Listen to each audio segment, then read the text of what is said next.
하나님은 요셉으로 하여금 사실 맘만 먹으면 얼마든지 고난이나 어려움이나 역경이 없이도 형통하게 하실 수 있었습니다. 그렇죠?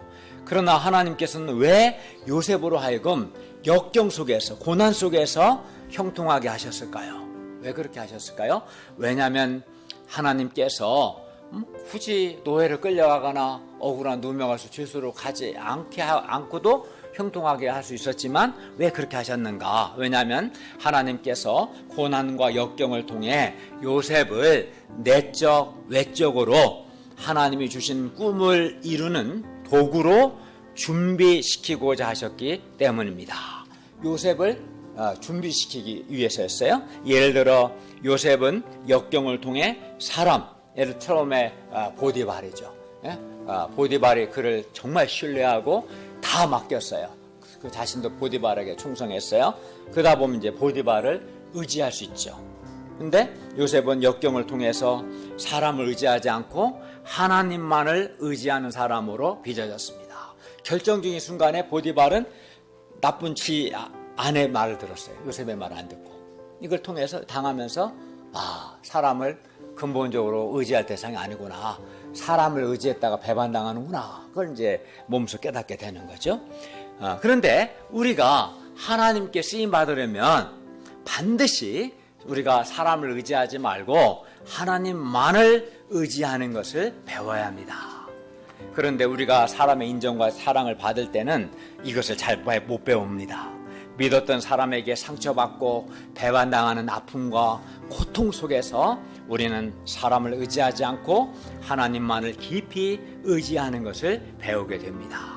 요셉은 그걸 배운 거죠. 형들에게 배반당하고 또 보디발에 버림받으면서 요셉은 또 자기 힘으로 어찌할 수 없는 그 절망적인 상황에서 노예의 상황, 죄수의 상황에서 자신이 하나님의 도우심이 없이는 결코 살 수 없는 존재라는 것을 그는 깊이 깨닫고 하나님 앞에서 겸손한 사람으로 빚어질 수 있었습니다.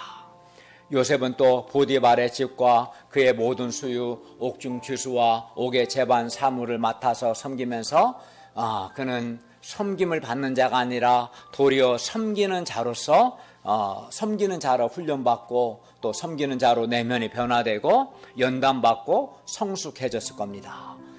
한마디로 사람을 돕고 사람을 섬기는 목자 훈련을 받은 겁니다. 그러면서 이 과정에서 실제적인 실력도 갖추게 되는 거예요. 사람을 돕고 일을 처리하면서 여러 가지 한 집안을 다스리는 법을 배우고 이것이 기초가 되고 실력이 되어서 나중에 한 나라를 다스리는 총리가 되는 것이죠. 요셉이 꿈만 꿔서 꿈 2번 꿨다고 애굽의 총리가 바로 된 것이 결코 아닙니다. 그가 많은 훈련과 10년이 넘는 기간 동안 노예로서 죄수로서 그는 정말 한 13년 됐죠. 많은 훈련과 연단을 통해서 신앙적으로 하나님만 의지하는 사람이고 겸손한 사람으로 빚어지고 내면이 사람을 돕고 섬기는 목자의 내면으로 빚어지고 실제적인 실력도 갖추게 되고 그 후에 하나님이 30세에 그를 애굽의 총리로 된 겁니다. 총리로 쓰신 거지 그냥 꿈 2번 딱 꾸면 되나? 그렇지 않습니다. 그 삶 속에서 그걸 감당해야 돼요. 감당하면서 해야 내면 훈련도 받고 실력도 생기는 거예요. 안 한 사람은 내면도 하나도 연단이 안 되고 빚어지지도 않고 성숙해지지도 못하고 실력도 없어요. 그렇게 되면. 네. 그리고 결과적으로 보면 요셉이 노예가 되고 옥에 갇혔기 때문에 후에 애굽의 또 총리가 되는 거예요. 결과적으로 보면 요셉이 애굽의 노예로 팔리고 또 더러운 죄를 뒤집어 쓰고 감옥에 갇히는 그 억울한 일에 하나님의 선하신 뜻이 있었음을 우리는 이제 알 수 있습니다. 또 그것이 하나님께서 주신 꿈을 이루는 가장 빠른 길이었음을 또한 알 수 있습니다.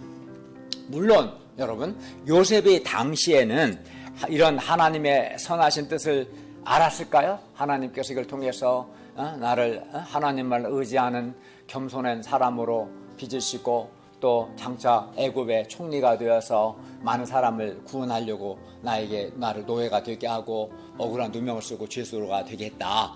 이걸 알았을까요? 몰랐을까요? 전혀 몰랐을 겁니다. 네. 하나님께서 요셉을 애굽의 총리로 세워서 많은 사람을 살리려고 하신다는 것을, 그리고 이를 위해서 요셉을 애굽의 노예가 되고 억울한 누명을 쓰고 죄수가 되게 하셨다는 것을 요셉은 결코 당시에는 알지 못했을 것입니다. 근데 우리도 현재 우리가 겪는 고난들, 어려움들, 역경들의 의미를 우리도 현재는 다 이해할 수 없습니다. 직장에서 겪는 어려움들, 가정에서 겪는 역경들, 고난들, 어려움들, 이러한 의미를 우리도 당장은 다 이해할 수 없습니다. 하나님의 선하신 뜻을 우리가 어떻게 알겠어요? 그리고 때로 아무 죄 없이 억울하게 고난받을 때 마음이 답답하고 슬픈 생각이 들고 마음이 힘들 수도 있습니다. 그러나 분명한 것은 우리는 우리가 겪는 이 고난과 어려움과 역경 속에 반드시 하나님의 선하신 뜻과 계획이 있음을 믿어야 합니다. 그걸 믿고 변함없이 하나님을 경외하고 변함없이 하나님을 두려워하며 변함없이 하나님 앞에서 하나님께서 나에게 맡기신 일들을 성실하게 최선을 다해야 합니다. 그런 삶을 살 때 나중에 나에게 주신 하나님의 선하신 뜻을 내가 깨닫게 되고 그 뜻이 이루어지게 되는 거예요. 요셉도 몰랐어요. 몰랐지만 그는 변함없이 여전히 하나님을 믿고 하나님을 경외하고 나에게 맡겨진 일에 최선을 다한 거죠. 믿음 가운데. 그게 우리가 해야 할 일입니다.